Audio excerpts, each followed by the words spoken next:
All right, today we are diving into a really cool solution for what is, let's be honest, one of the most frustrating problems in AI. You know that feeling, right? You're deep in a conversation with an AI, you're building on an idea, and then, poof, it completely forgets a key detail you mentioned just a few minutes ago. It's like its memory gets wiped clean. And this slide just nails the problem perfectly.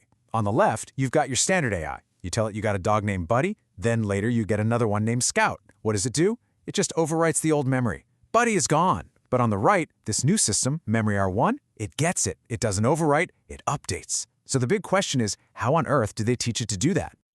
Okay, so to really get the solution, we first need to get to the root of the problem itself. I mean, why are AIs so darn forgetful in the first place? Well, the first big reason is that large language models, LLMs, are what we call stateless. And that just means that every single time you send it a message, it treats it like a brand new conversation.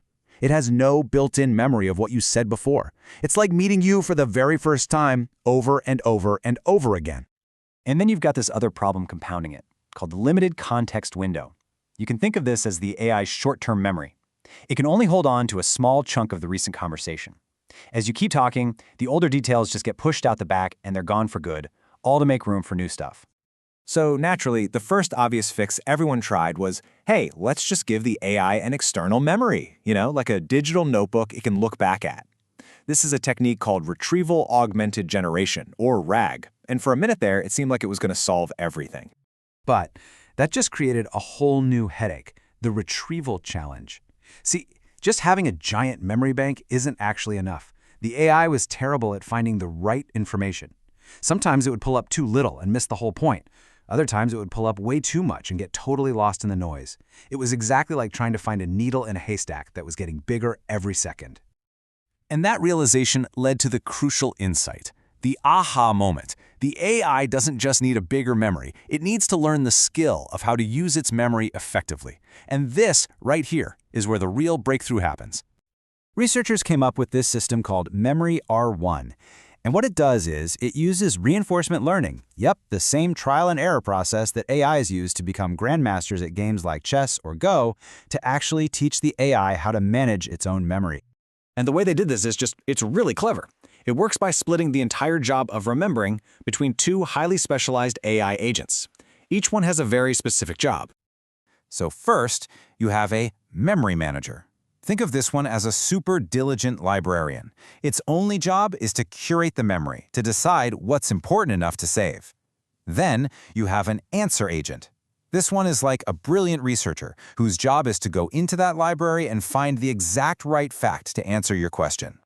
And here's how they work. The manager is all about keeping that memory bank clean and accurate. It uses simple commands: add, update, or delete. Meanwhile, the answer agent has this superpower, a really powerful technique called memory distillation, which it uses to find the perfect piece of information. Let's actually watch it work. So imagine we ask the AI a question about a user named John. A simple search might pull up dozens of memories. You can see here it finds stuff about the beach, sure, but also a ton of totally irrelevant noise about hiking and national parks.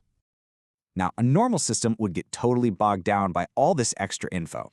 But this is where our brilliant researcher, the answer agent, steps in. It applies memory distillation, which is just its fancy way of filtering out all the junk that doesn't matter. And boom, it pinpoints the only two memories that are actually relevant, both about the beach. With that clean, distilled context, it can give you the right answer, plain and simple. No more confusion, no more getting sidetracked. Okay, so this all sounds amazing in theory, but, does it actually perform better? The researchers put it through its paces.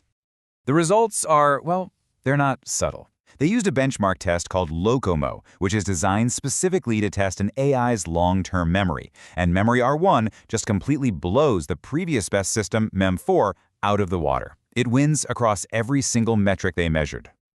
And when you see it visually, it's just undeniable. This chart shows the F1 score, which is a key measure of accuracy. The old system is that bar on the left.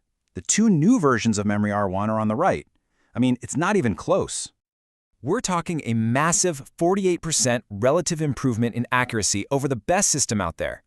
A nearly 50% jump is just huge in this field. But what's really, truly mind-blowing is how it got this good. It learned these advanced memory skills from just 152 examples. That's it. Let that sink in for a second. It didn't need millions of data points. This just proves how incredibly efficient this reinforcement learning approach really is. It's about learning smarter, not just harder. So what's the big picture here? Why does an AI with a better memory matter so much for the future? This research is a huge leap forward towards an AI that can be a real partner on long-term projects. We're talking about an agent that remembers what you talked about last week, learns from how you work, and keeps a consistent understanding of your goals over time. It basically moves AI from being a simple, forgetful tool to being a stateful, reliable partner. And that really forces us to ask a much bigger question. If your AI assistant could remember every project, every preference, every single conversation perfectly, how would that fundamentally change the way you work, the way you create, maybe even the way you think? Because as we solve AI amnesia, we're not just building a better tool, we're actually designing our future partners.